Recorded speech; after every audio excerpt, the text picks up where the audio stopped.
Júlio Verne. Viagem ao centro da Terra. E a 24 de maio de 1863, um domingo, meu tio, o professor Lidenbrock, voltou precipitadamente para sua casinha no número 19 da Königstrasse, uma das ruas mais antigas do velho bairro de Hamburgo.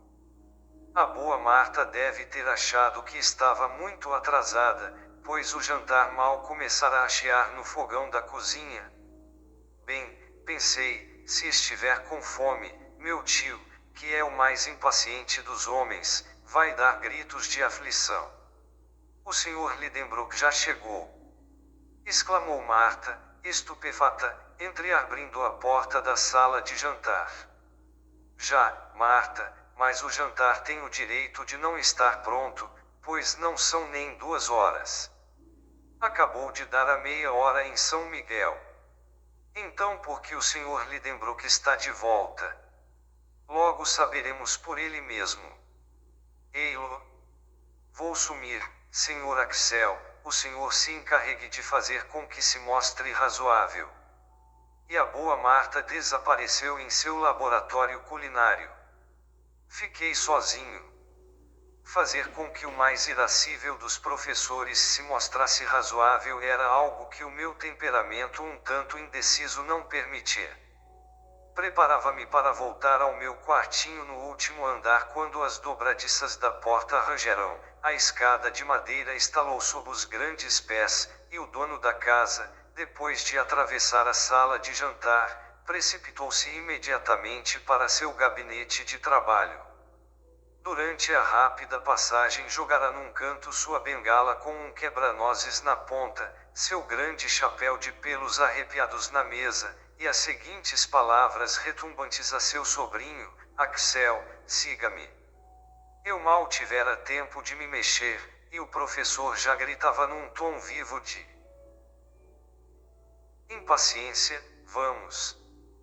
Porque ainda não está aqui. Corri para o gabinete de meu temível mestre. Tenho de convir que Otto Lidenbrock não era um homem mau, mas, a não ser que ocorressem mudanças improváveis, morreria como um terrível excêntrico.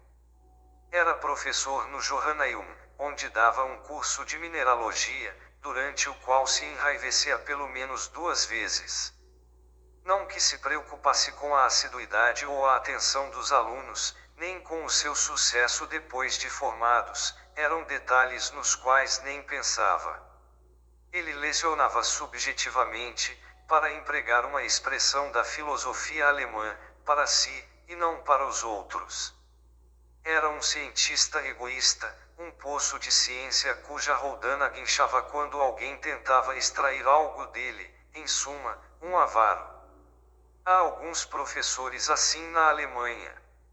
Infelizmente, meu tio não tinha grande facilidade de expressão, nem na intimidade, quanto mais quando falava em público, o que era um lamentável defeito em um orador.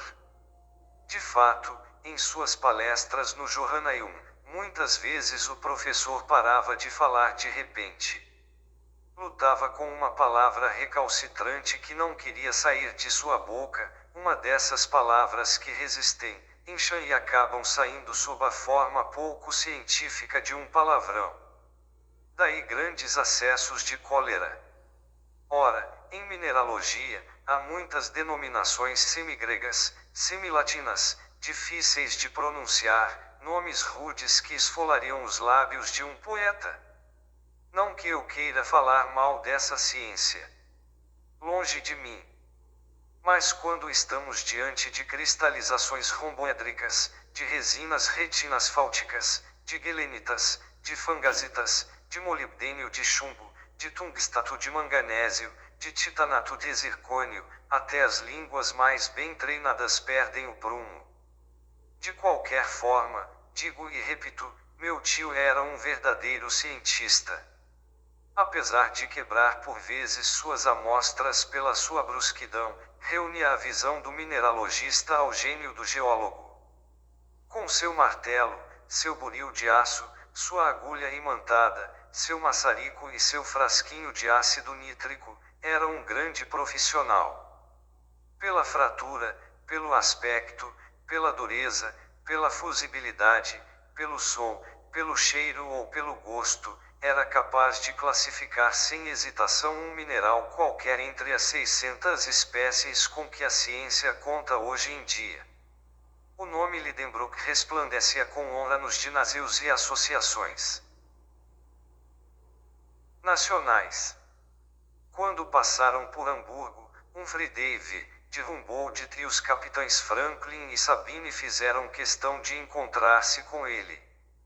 Becquerel, Ebelman, Brewster, Dumas, Milne Edwards, Saint-Clair Deville gostavam de consultá-lo a respeito das descobertas mais palpitantes da química, que lhe devia umas tantas das descobertas, e em 1853 foi publicado em Leipzig um tratado de cristalografia transcendente do professor Otto Lidenbrock, grande em fólio com ilustrações, que infelizmente não cobriu seus custos. Acrescentarei que meu tio era o conservador do Museu Mineralógico de Struve, embaixador da Rússia, preciosa coleção, célebre em toda a Europa. Eis, portanto, o personagem que me interpelava com tanta impaciência. Imaginem um homem alto, magro, saúde de ferro, lourice juvenil, que fazia com que parecesse um quarentão e não o cinquentão que era. Seus olhos grandes não paravam atrás dos óculos consideráveis. Seu nariz comprido e fino parecia uma lâmina afiada. Os mexeriqueiros até pretendiam que era imantado e atraía-lhe malha de ferro. Pura calúnia, só atraía tabaco, mas em grande abundância, para ninguém dizer que sou mentiroso. Se eu acrescentar que os passos de meu tio mediam matematicamente meia tuesa e se disser que, ao caminhar, mantinha os punhos solidamente fechados, sinal de um temperamento impetuoso, terei dito o bastante para ninguém se mostrar ansioso por sua companhia. Morava em sua casinha da Königstrasse, de madeira e tijolos, em pena rendada, que dava para um dos canais sinuosos que se cruzam no meio do bairro mais antigo de Hamburgo, respeitado, felizmente, pelo incêndio de 1842. É verdade que a velha casa era um pouco inclinada e mostrava a barriga aos transeuntes. Seu teto inclinava-se sobre a orelha, como o boné de um estudante da Tugendbund. O aprumo de suas linhas deixava a desejar, mas, em suma, conseguia sustentar-se graças a um velho olmo engastado com vigor na fachada, cujos brotos em flor penetravam na primavera pelos vidros das janelas. Meu tio até que era rico para um professor alemão. Tudo na casa, conteúdo e continente, pertencia-lhe. O conteúdo consistia em sua afilhada Grauben, jovem virlandesa de 17 anos, a boa Marta e eu. Em minha dupla qualidade de sobrinho e órfão, tornei-me auxiliar assistente em suas experiências. Confesso que me entreguei com grande apetite às ciências geológicas. Tinha sangue de mineralogista nas veias e nunca me entediei na companhia de meus preciosos pedregulhos. Em suma, era possível viver feliz na casinha da Königstrasse apesar da impaciência de seu proprietário, pois, embora agisse com um pouco de brutalidade, meu tio não deixava de me amar. Contudo, era um homem que não sabia esperar e mais apressado que o normal.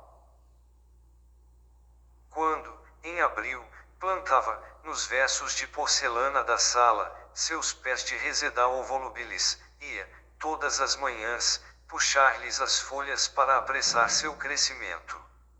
A única forma de lidar com um excêntrico daqueles era obedecer-lhe. Precipitei-me para o seu gabinete. Segundo ao gabinete era um verdadeiro museu, onde todas as amostras estavam etiquetadas na mais perfeita ordem, de acordo com as 3 grandes divisões dos minerais, inflamáveis, metálicos e litoides. Como eu conhecia aqueles bibelos da ciência mineralógica. Quantas vezes, em vez de ir brincar com as crianças de minha idade, preferi ficar espanando as grafitas, os antracitos, ulhas, lignitas, turfas. E os betumes, as resinas e os sais orgânicos, que era necessário proteger do menor grão de poeira. E aqueles metais, do ferro ao ouro, cujo valor relativo desaparecia diante da igualdade absoluta dos espécimes específicos. E todas aquelas pedras que dariam para reconstruir a casa da Königstrasse, até com mais um quarto, o que eu não acharia nada mal. Mas, ao entrar no gabinete, não estava pensando naquelas maravilhas. Só tinha meu tio em mente. Estava escondido em sua enorme poltrona de veludo de Utrecht com um livro que considerava com a mais profunda admiração. Que livro! Que livro! Exclamava. A exclamação lembrou-me de que o professor Lidenbrock era também bibliomaníaco nas horas vagas. Mas, para ele, um livro só tinha valor se fosse impossível encontrá-lo ou se fosse ilegível. Você não está vendo? Disse-me. Hoje de manhã encontrei um tesouro inestimável remexendo no sebo do judeu Evelius. Que maravilha! Respondi, com um entusiasmo um tanto artificial. Afinal, para que tanto barulho por causa de um velho enquarto encadernado com camurça grosseira, um livro amarelado do qual pendia um marcador descolorido? O professor não parava de soltar interjeições de admiração. Veja, dizia, fazendo perguntas às quais ele mesmo respondia, não é uma beleza? É admirável. E que encadernação! Não é fácil abrir esse livro. Facílimo. Fica aberto em qualquer página. Fecha fácil. Sim, pois a capa e as folhas formam um todo bem unido, não se separam ou abrem em nenhum lugar. E esse dorso, que não tem uma única rachadura apesar de seus 7 séculos de existência. Ah! Que encadernação! Deixaria qualquer bozerian, clos ou purgold orgulhosos. Enquanto falava, meu tio abria e fechava o velho livro. A única coisa que eu poderia fazer era perguntar sobre o que versava, embora absolutamente não estivesse interessado. E qual o título desse volume maravilhoso? Perguntei com um ardor um tanto entusiasmado demais para ser sincero. Essa obra, animou-se meu tio, é o Skringla de Snorri Sturleson, o famoso autor islandês do século XII. É a crônica dos príncipes noruegueses que reinaram na Islândia. Sério? Exclamei como pude. E, com toda a certeza, é uma tradução para o alemão. Uma tradução. Replicou o professor com vivacidade. Uma tradução. O que eu faria com uma tradução? Quem quer uma tradução? É a obra original em islandês, esse idioma magnífico, ao mesmo tempo rico e simples, que permite as combinações gramaticais mais variadas e inúmeras modificações de palavras. Como o alemão, insinuei, com bastante felicidade. Sim, respondeu meu tio dando de ombros, sem contar que o islandês admite os 3 gêneros como no grego e declina os nomes próprios como no latim. Ah! Minha indiferença foi um pouco abalada. E os caracteres desse livro são bonitos. Caracteres. Que caracteres, infeliz. Caracteres. Ah, você está achando que é um impresso? Santa ignorância, é um manuscrito, e um manuscrito rúnico. Rúnico. Claro. Só falta agora você pedir-me que eu lhe explique essa palavra. De jeito nenhum, repliquei no tom de um homem ferido em seu amor próprio.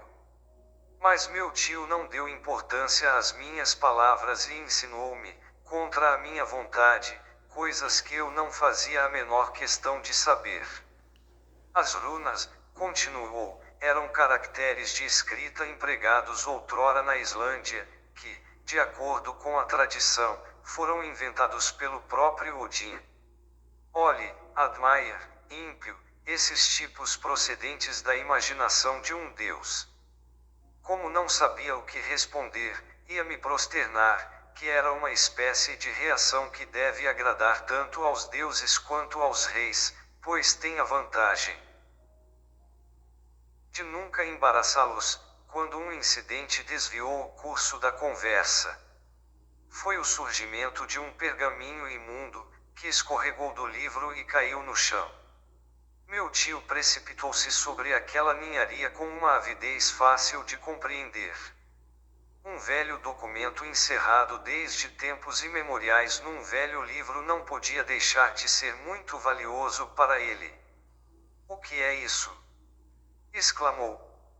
E desdobrou cuidadosamente em sua mesa um pedaço de pergaminho de 5 polegadas de comprimento e 3 de largura, no qual se distribuíam em linhas transversais caracteres ilegíveis. "Aqui está seu facsímile exato.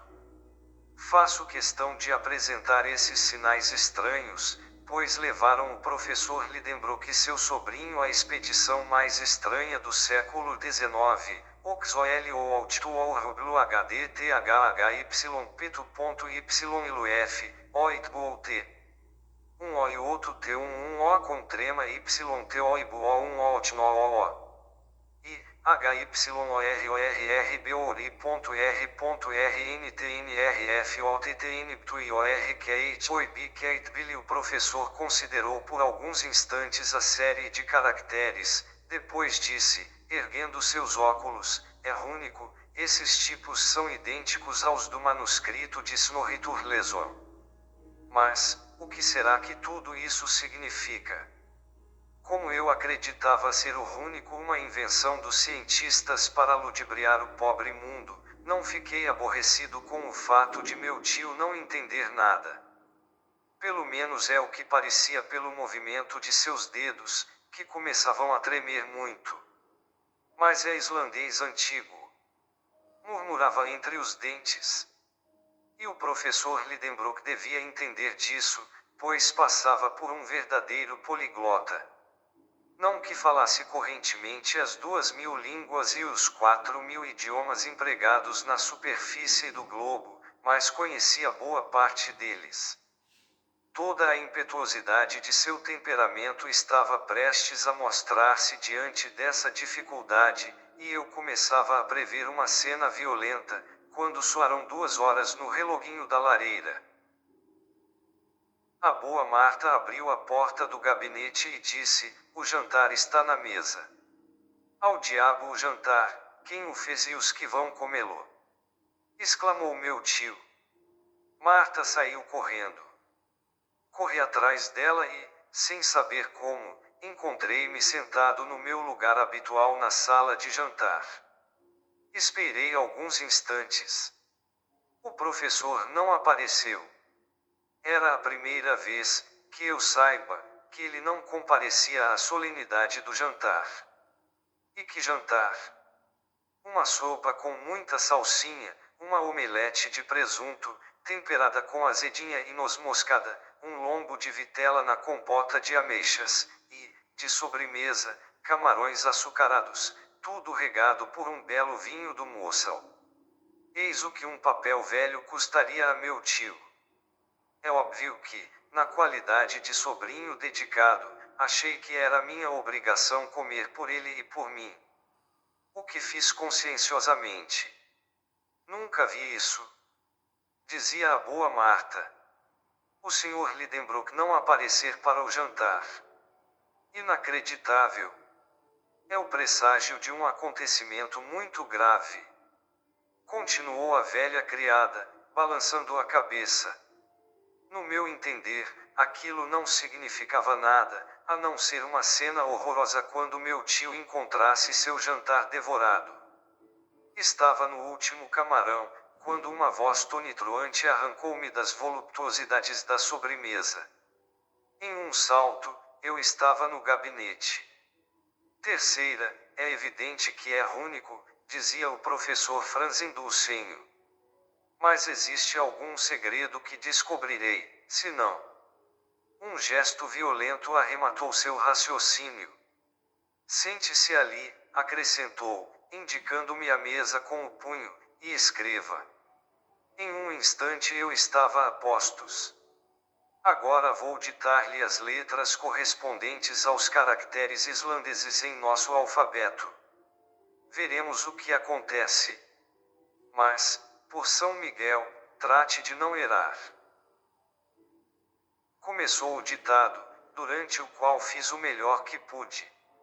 As letras foram soletradas uma a uma e formaram a seguinte sucessão de palavras: MRNLLSSREUCXGSSMF1TEVNIDRQRT Samnatratis 5 O Saldunintnaelnoaect Reusatvar.nscrceabscdrmieutu DTIACEUZEIBUQED Y assim que concluímos o trabalho. Meu tio pegou bruscamente a folha na qual eu acabara de escrever e examinou-a por muito tempo com atenção. O que quer dizer isso? Repetia maquinalmente.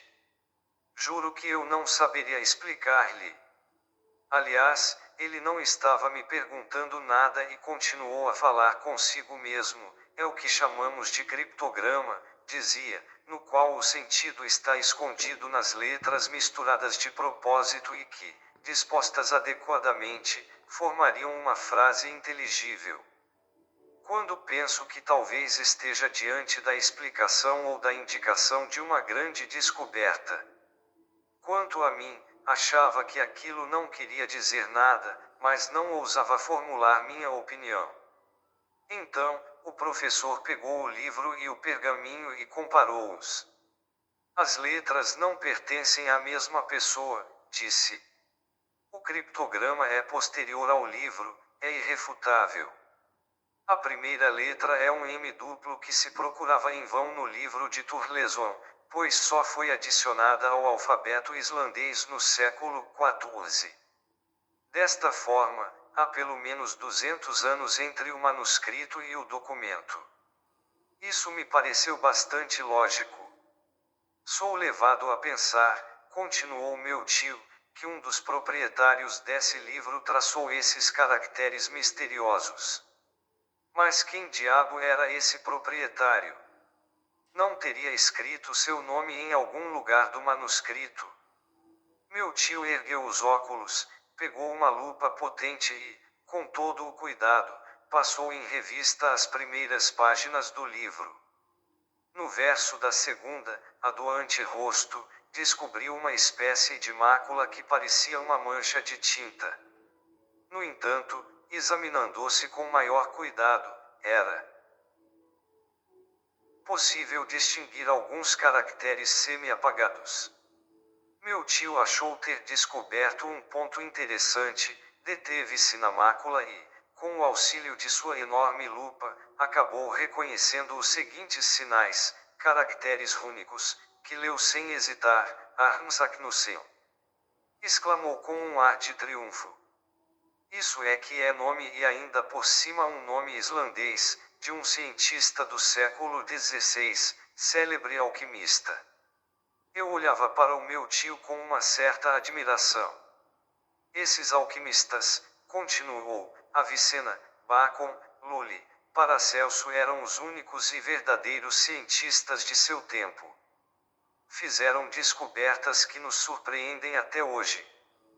Por que não teria esse Saknussen escondido sob esse criptograma incompreensível alguma invenção surpreendente? Deve ser isso. Deve ser. Essa hipótese estimulava a imaginação do professor. Com certeza, ousei responder. Mas que interesse teria o sábio em esconder dessa forma a sua maravilhosa descoberta? Que interesse? Que interesse? E eu sei. Galileu não agiu da mesma forma com Saturno. Além disso, logo saberemos, descobrirei o segredo desse documento e não comerei nem dormirei antes de tê-lo adivinhado. Oh, pensei. Nem você, Axel, ordenou. Que diabo, disse para mim mesmo, ainda bem que comi por dois. Antes de mais nada, falou meu tio, Precisamos encontrar a chave dessa cifra. Não deve ser difícil. Ao ouvir essas palavras, ergui a cabeça bruscamente. Meu tio continuou seu solilóquio, nada mais fácil. Nesse documento há 132 letras, 79 consoantes e 53 vogais. Ora, as palavras das línguas meridionais são formadas mais ou menos nessa proporção, enquanto os idiomas do norte são infinitamente mais ricos em consoantes. Trata-se, portanto, de uma língua do sul. Suas conclusões eram extremamente corretas. Mas que língua é essa? É isso o que eu queria saber de meu cientista, no qual acabara de descobrir um profundo analista. Saknussemm era um homem culto, continuou. Ora, já que não estava escrevendo em sua língua materna, deve ter escolhido de preferência a língua corrente entre as mentes cultas do século XVI, ou seja, o latim. Se eu estiver enganado, poderei tentar o espanhol, o francês, o italiano, o grego e o hebraico. Mas os cientistas do século XVI escreviam geralmente em latim. Tenho, portanto, o direito de dizer a priori, é latim. Dei um pulo na cadeira. Minhas lembranças de latinista revoltavam-se ante a pretensão de pertencer essa sequência de palavras barrocas à doce língua de Virgílio. Claro, latim, continuou meu tio, mas latim misturado. Ainda bem, pensei, e haja sutileza para destrinçá-lo. Examinemos com cuidado, disse, tornando a pegar a folha na qual eu escrevera. Eis uma série de 132 letras em aparente desordem. Há palavras formadas apenas de consoantes, como a primeira, murros, outras em que, ao contrário, há uma abundância de vogais, a quinta, por exemplo, um te ou a antepenúltima, ozeibo. Ora, é evidente que essa disposição não foi elaborada, é apresentada matematicamente pela razão desconhecida que presidiu à sucessão dessas letras. Parece-me certo que a frase primitiva tenha sido escrita normalmente e depois invertida de acordo com uma lei que temos de descobrir. Assim que possuirmos a chave da cifra, poderemos lê-la correntemente. Mas qual é a chave? Você sabe, Axel. Não respondi a essa pergunta pela seguinte razão. Meu olhar detivera-se num encantador retrato pendurado na parede, o retrato de Grauben. A pupila de meu tio encontrava-se então em Altona, na casa de um de seus parentes, e sua ausência deixava-me bem triste, pois, devo confessar, a jovem virlandesa e o sobrinho do professor amavam-se com toda a paciência e a tranquilidade alemãs. Havíamos ficado noivos à revelia de meu tio, geólogo demais para compreender tais sentimentos. Grauben era uma loura encantadora de olhos azuis, temperamento um tanto grave, caráter um tanto sério. Mas não era por isso que gostava menos de mim.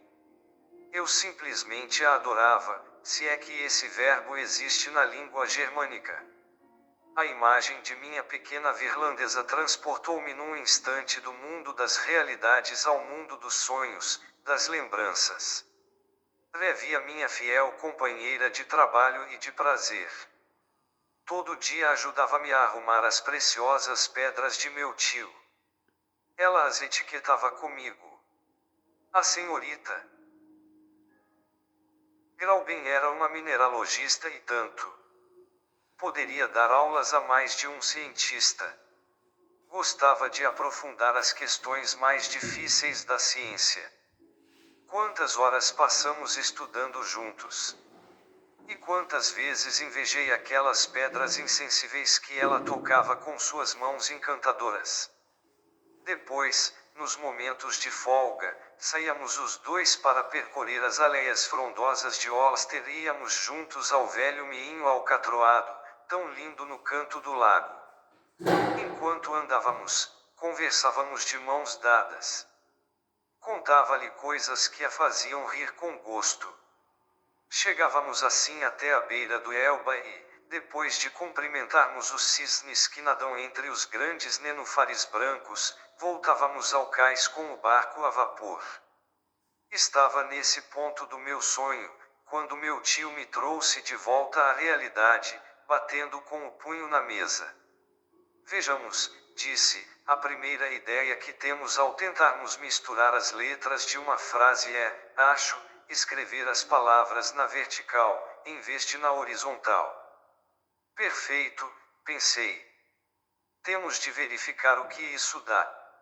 Axel, escreva uma frase qualquer num pedaço de papel, mas, em vez de colocar as letras uma após a outra, coloque-as sucessivamente em colunas verticais, de forma a agrupá-las em 5 ou 6. Imediatamente escrevi de cima para baixo, e o HURNUM, ao MPNUI e a BMTNQGI, bem, disse o professor sem ter lido. Agora disponha essas letras numa linha horizontal. Obedeci e consegui a seguinte frase, não. Perfeito? Considerou meu tio, arrancando-me o papel das mãos. Já parece com o velho documento, as vogais e as consoantes estão agrupadas na mesma desordem, tem até maiúsculas e vírgulas no meio das palavras, como no pergaminho de Saknussem. Não pude evitar achar as observações bastante engenhosas.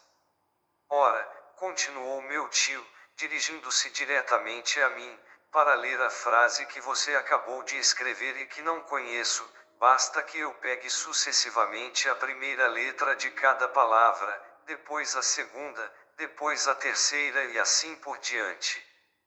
E para sua grande surpresa, e principalmente para a minha, meu tio leu.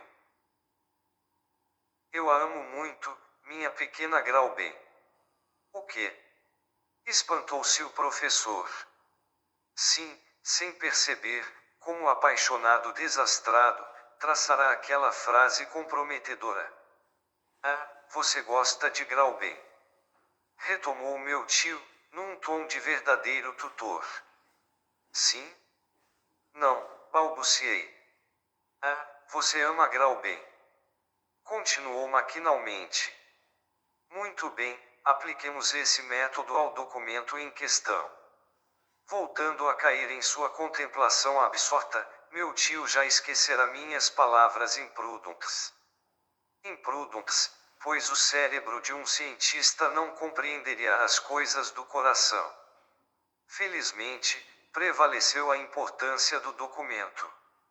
No momento de fazer sua experiência capital, os olhos do professor Lidenbrock reluzirão através dos óculos. Seus dedos tremerão ao pegar o velho pergaminho. Estava seriamente emocionado. Finalmente, tossiu com força e, a voz grave soletrando sucessivamente a primeira letra e depois a segunda de cada palavra, ditou-me a seguinte série: Mesunkaserra.isefduka.segnitamurtim, erertserreti, rotaevsador, ednexitesadmilacartini ilursiratraxarmutabeledmecmeretarxilucoislefensa. Confesso que estava comovido quando acabei. Essas letras, pronunciadas uma a uma, não tinham qualquer significado para mim. Esperava, portanto, que o professor deixasse escapar de seus lábios uma frase de magnífica latinidade. Mas quem poderia prever? A mesa foi abalada pelo seu punho violento. A tinta esparramou-se, a pena caiu de minha mão. Não é nada disso, exclamou meu tio. Isso não tem sentido. Depois, atravessando o gabinete como uma bala, descendo as escadas como uma avalanche, precipitou-se para a Königstrasse num instante, desapareceu. Quarta, ele saiu. Exclamou Marta, acorrendo ao barulho da porta da rua, que abalou-a casa inteira pela violência com que foi fechada. Saiu mesmo, respondi. E o almoço? resmungou a velha criada. Não vai almoçar. E o jantar? Não vai jantar. Como? Disse Marta, unindo as mãos. Minha boa Marta, ele não vai mais comer, nem ninguém nesta casa. Meu tio Lidenbrock vai obrigar-nos a todos nesta casa a jejuar até decifrar aquele pergaminho indecifrável. Jesus! Vamos todos morrer de fome. Não ousei confessar que, com um homem tão fanático quanto meu tio, era um destino inevitável. Seriamente alarmada, a velha criada voltou para a cozinha gemendo. Quando fiquei sozinho, passou-me pela cabeça ir contar tudo a Graubem. Mas como sair de casa? O professor podia voltar a qualquer momento. E se me chamasse? E se quisesse recomeçar o trabalho logogrífico que poderia ser proposto em vão ao velho Édipo? E se eu não acorresse a seu chamado, o que aconteceria? Era mais sensato ficar. Justamente, um mineralogista de Besançon acabara de nos enviar uma coleção de geodos siliciosos que era preciso classificar. Comecei a trabalhar. Triava, etiquetava e dispunha em sua vitrina todas aquelas pedras ocas dentro das quais se agitavam cristalzinhos. Mas não consegui me envolver naquela ocupação. O caso do velho documento não deixava de preocupar-me de forma estranha. Minha cabeça fervilhava, e eu me sentia vagamente perturbado. Pressentia uma catástrofe iminente. Ao final de uma hora, os geodos estavam arrumados. Fui sentar-me na grande poltrona de Utrecht, braços pendentes e cabeça caída. Acendi meu cachimbo de longo tubo curvo, cujo fornilho esculpido representava uma náiade deitada com descontração. Depois, diverti-me em seguir as evoluções da carbonização que transformava minha náiade numa negra. De vez em quando, prestava atenção para tentar ouvir algum passo ressoando na escada. Nada. Onde estaria meu tio naquele momento? Via-o correndo sob as belas árvores da estrada de Altona, gesticulando, batendo nos muros com sua bengala, atacando a relva com violência, decapitando os espinhos e perturbando o repouso das cegonhas solitárias. Como voltaria, triunfante ou desanimado? Quem venceria, o segredo ou ele? Enquanto falava comigo mesmo, peguei maquinalmente entre meus dedos a folha de papel sobre a qual se estendia a incompreensível série de letras traçadas por mim. Perguntava-me todo o tempo, o que significa isso? Tentava agrupar as letras de modo a formar palavras. Impossível. Por mais que as reunisse em grupos de 2, 3, 5 ou 6, não dava nada de inteligível. Bem que as 14ª, 15ª e 16ª palavras formavam o termo inglês AIS. A 84ª, a 85ª e a 86ª formavam a palavra SAR. Finalmente, observei também as palavras latinas rota, mutabile, ira, nec e eitra no corpo do documento. Diabos, pensei, essas últimas palavras parecem dizer que meu tio tem razão quanto à língua do documento. E vejo na linha 4 a palavra luco, que pode ser traduzida por bosque sagrado. É verdade que na terceira linha, podemos ler o termo tabilet, completamente hebraico, e, na última, os vocábulos mer, arc, re, puramente franceses. Era de enlouquecer. 4 idiomas naquela frase absurda. Que relação poderia haver entre as palavras gelo, senhor, cólera, cruel, bosque sagrado, mutante, mãe, arco ou mar? Apenas o primeiro e o último teriam uma certa coerência entre si. Não era nada surpreendente mencionarem num documento escrito na Islândia um mar de gelo. Mas daí a entender o resto do criptograma, era outro caso. Lutava com uma dificuldade insolúvel, meu cérebro fervia, meus olhos piscavam diante da folha de papel.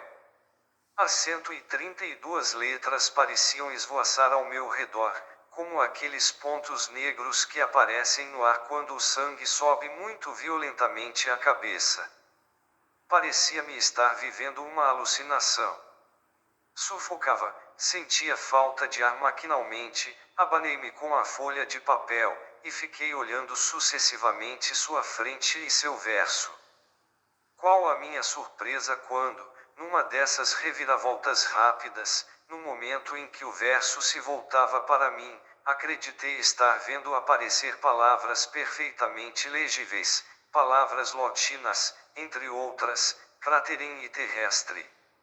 De repente, compreendi tudo, esses indícios haviam me mostrado o caminho da verdade, eu descobrira a lei da cifra. Para entender o documento, nem era necessário lê-lo pela folha invertida.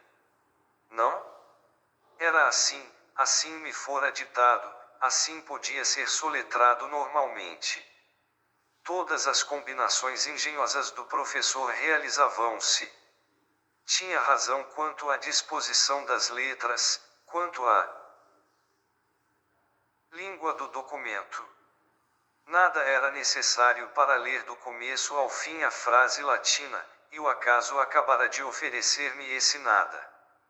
Dá para imaginar como fiquei emocionado.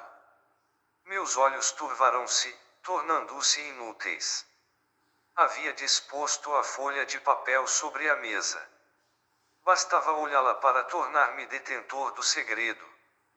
Finalmente consegui acalmar-me. Condenei-me a dar 2 voltas no quarto para tranquilizar meus nervos e fui meter-me novamente na vasta poltrona. Bem, leiamos, exclamei para mim mesmo, após ter abastecido meus pulmões com muito ar.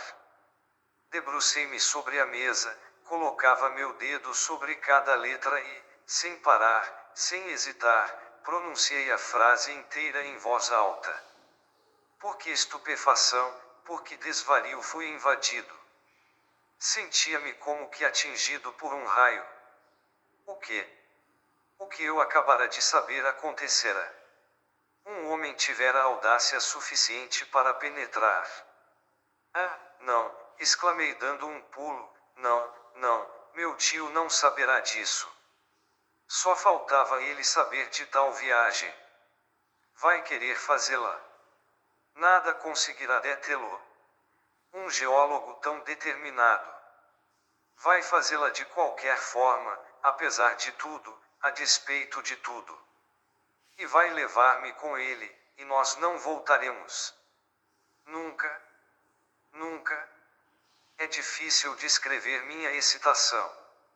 Não, de jeito nenhum, disse com energia, e como não posso evitar que meu tirano tenha tal ideia, vou fazê-lo.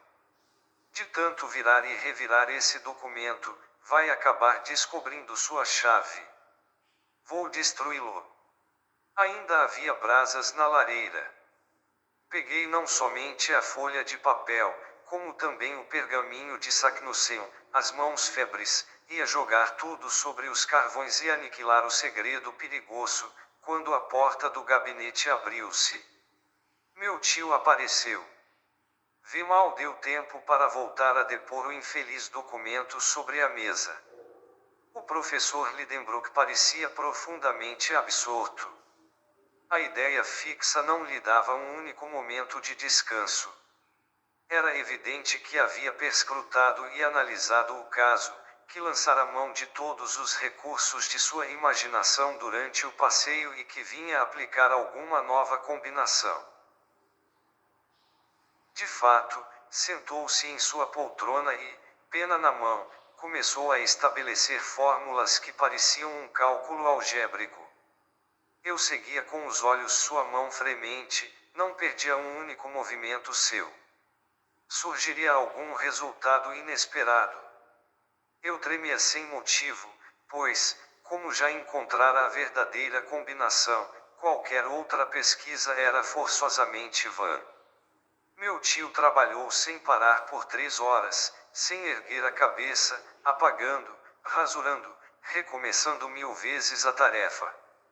Eu bem sabia que, se conseguisse organizar as letras de acordo com todas as posições relativas que podiam ocupar, encontraria a frase. Mas também sabia que apenas 20 letras podem formar 2.432.8.176.640.000 combinações. Ora, havia 132 letras na frase, e essas 132 letras davam um número de frases diferentes composto de 133 números pelo menos, número quase impossível de enunciar e que escapa a qualquer avaliação. Fiquei mais tranquilo com esse meio heróico de resolver o problema. O tempo passou. A noite caiu. Os ruídos da rua diminuíram. Ainda debruçado em sua tarefa, meu tio nada viu, nem mesmo a boa Marta, que entreabriu a porta, nada ouviu, nem mesmo a voz da digna criada, que disse: "O senhor não vai jantar hoje." Marta teve que ir embora sem resposta. Quanto a mim, após ter resistido por algum tempo, fui tomado por um sono invencível e adormeci num canto do canapé, enquanto o meu tio Lidenbrock continuava a calcular e rasurar. Quando acordei no dia seguinte, o trabalhador incansável continuava em suas pesquisas. Olhos vermelhos, rosto lívido, cabelos despenteados por suas mãos febres, maçãs do rosto avermelhadas, indicavam sua terrível luta contra o impossível e o cansaço mental, contra o esforço cerebral das últimas horas. Fiquei realmente com pena dele. Embora eu achasse que tinha o direito de censurá-lo, começava a sentir uma certa emoção. O pobre homem estava tão possuído por sua ideia que se esquecia de encolerizar-se. Todas as suas forças vitais encontravam-se num único ponto, e, como não escoavam por seu exutório normal, era de temer-se que sua tensão fizesse com que explodisse de uma hora para outra. Com um gesto, com uma única palavra poderia desapertar o anel de ferro que lhe esmagava o crânio. Mas não me mexe. No entanto, eu tinha um bom coração. Porque ficava mudo naquelas circunstâncias?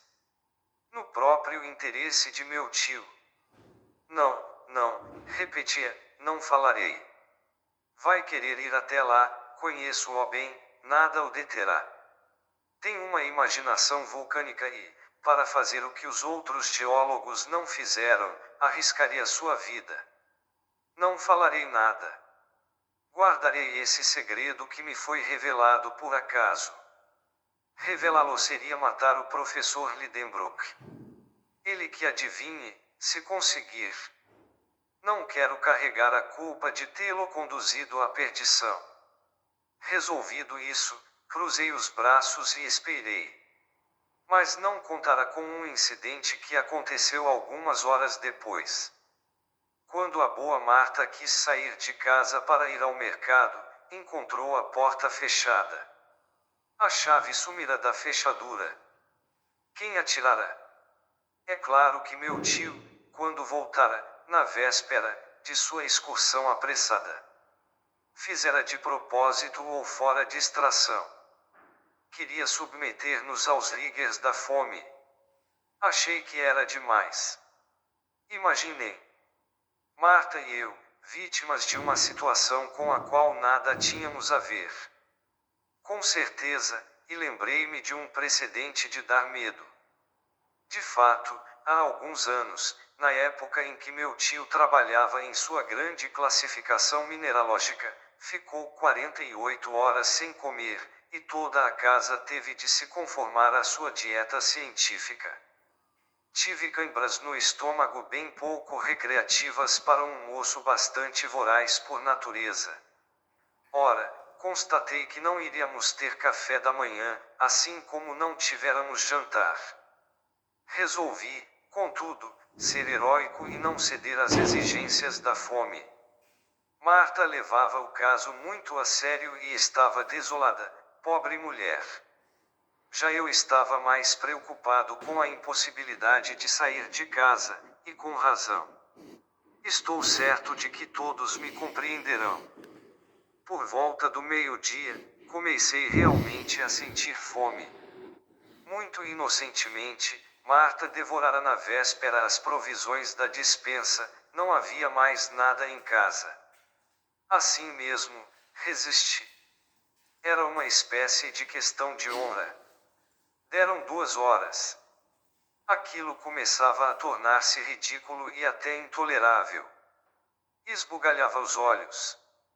Começava a achar que havia exagerado na importância do documento, que meu tio não acreditaria em minhas deduções, que só veria nelas uma simples mistificação, que, na pior das hipóteses, conseguiria detê-lo contra sua vontade se quisesse arriscar a aventura e que, finalmente, ele mesmo poderia descobrir a chave da cifra, o que tornaria minha abstinência completamente inútil. Esses motivos, que eu teria rejeitado na véspera com indignação, pareceram-me excelentes. Achei até completamente absurdo ter esperado por tanto tempo e decidi contar tudo. Procurava, portanto, uma forma de entrar no assunto que não fosse muito brusca, quando o professor levantou-se, enfiou o chapéu e preparou-se para sair. O quê? Sair de casa e deixar-nos trancados? Nunca. Meu tio. Chamei. Não pareceu ter me ouvido. Meu tio Lidenbrock. Repeti, falando mais alto. Resmungou como um homem que acaba de despertar. Então, e a chave? Que chave? A chave da porta. Não, exclamei, a chave do documento. O professor encarou-me por cima dos óculos, sem dúvida notara algo de insólito na minha fisionomia, pois agarrou meu braço e, sem conseguir falar, interrogou-me com o olhar. No entanto, nunca uma pergunta foi formulada mais claramente. Concordei com a cabeça. Ele sacudiu a sua mão com uma espécie de piedade, como se estivesse falando com um louco. Fiz um gesto ainda mais afirmativo. Seus olhos brilharam, sua mão tornou-se ameaçadora. Essa conversa muda naquelas circunstâncias interessaria o espectador mais indiferente. E realmente começava a achar que não ousaria falar, pois temia que meu tio me sufocasse com seus primeiros abraços de alegria. Mas ele estava tão ansioso que tive de responder. Sim, essa chave, o acaso. O que você está dizendo? Exclamou com uma emoção indescritível. Veja, eu disse, apresentando-lhe a folha de papel na qual havia escrito. Leia. Mas isso não quer dizer nada. Respondeu amarrotando a folha. Não quer dizer nada se começarmos a ler pelo começo, mas lendo a partir do fim. Mal havia terminado a frase, e o professor já dava um grito, mais do que um grito, um verdadeiro rugido. Acabara de ter a revelação. Estava transfigurado. Ah! Engenhoso Saknussemm! Exclamou. Então você escreveu a frase ao contrário. E precipitando-se para a folha de papel, olhar turvo, voz emocionada, leu o documento inteiro, seguindo da última letra até a primeira. Eram esses os termos da mensagem: Insnefeis oculis crateren que delibatumbras cartaris Julii intra calendas descendi, audas vaietar, e terrestre centrum atingis. Codfeci. Arnsacnusseum.